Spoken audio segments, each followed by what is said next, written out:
Pause the video here so you can copy down your learning goal for today.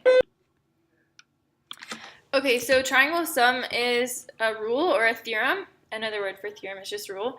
That says all of my interior angles add up to 180 degrees. So it's one of those numbers in geometry that you will never forget. We use 180 all the time, we use 90 all the time, 360. But anything really in reference to triangles, we think of 180 degrees. So important thing to notice, these are all interior angles. So they're all inside of my triangle, and they add up to 180 degrees. So looking at example 1, we would use triangle sum here because we have all interior angles. So I see that all three of those angles are inside of my triangle. So all I have to do is add up what I already have. So we're going to add 24 plus 37. And then we're going to take that number, so let's go ahead and solve there. That's 11. That's 61. And we're going to subtract that number from 180. I know they all have to add up to 180, so I'm just going to subtract what I already have from 180. So 180 minus 61, I'll give you a second to solve there. We don't need a calculator here. And we should get 119. These are angles, so we measure them in degrees. Okay, number 2, if you look at that example, we have two interior angles, but we're missing that third one there. We have what's called an exterior angle because it's on the outside of the triangle. So looking at our exterior angle theorem, it tells me that it's equal to the sum, so we're adding, the two non-adjacent interior angles. So adjacent would be right here, but the non-adjacents would be adding angle 2 plus angle 3 there. So number 2 is just using that exterior angle theorem. To get angle 1, we're going to add up our non-adjacent, so 76 plus 52. So we should get 128 degrees there.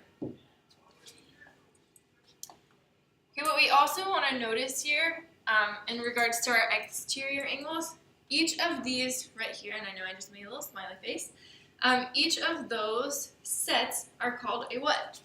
When I have two angles right next to each other on a line, hopefully you remember that's a linear pair that also equals how many degrees? 180. So we can always figure out that missing angle right there. If my angle 1 is 128, I'm just going to write that out there. How could I figure out that missing angle? I'm just going to call it angle 3. Okay, together those two have to equal what? 180. So we can do 180 minus 128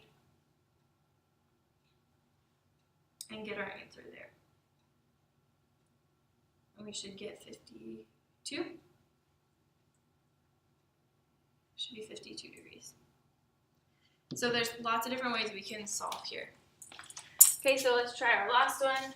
We have our exterior angle 104, but we're missing that other non-adjacent. Remember that my exterior angle is equal to my non-adjacents. So angle 1 plus angle 2. So my exterior is 104. I know my angle 1 we're still missing, and that one is 79 degrees. So I know that those two have to add up to 104, so I'm just going to subtract 104 minus 79 to get our missing angle there. So I'll give you a second to solve. And we should get 25 degrees. So scrolling down here, I'm going to have you look at this one. Instead of just angles, we have equations, but we're dealing with only interior angles. So those have to equal 180 degrees. So we're going to take all three of them and set them equal to 180. Best way to do that is just to write it out. So 9x plus 3 plus 5x minus 2 plus 11x minus, I believe that's minus 21. And we're just solving an equation here, so let's add up all of our like terms. So 11 plus 9 is 20, plus 5 is 25x. Let's add up all of our other like terms. Negative 21 minus 2 gets me to negative 23. We're going to add 3, so we're going back in the positive directions. So still a negative though, negative 20. And I get 25x equals 20 plus 180 is 200. And when I divide by 25, how many quarters are in $2? There are 8. And then from here, we would just go back in and plug in into each equation to find those 3 angles. So I'll pause the video here. You can finish that and then also try the next one on your own.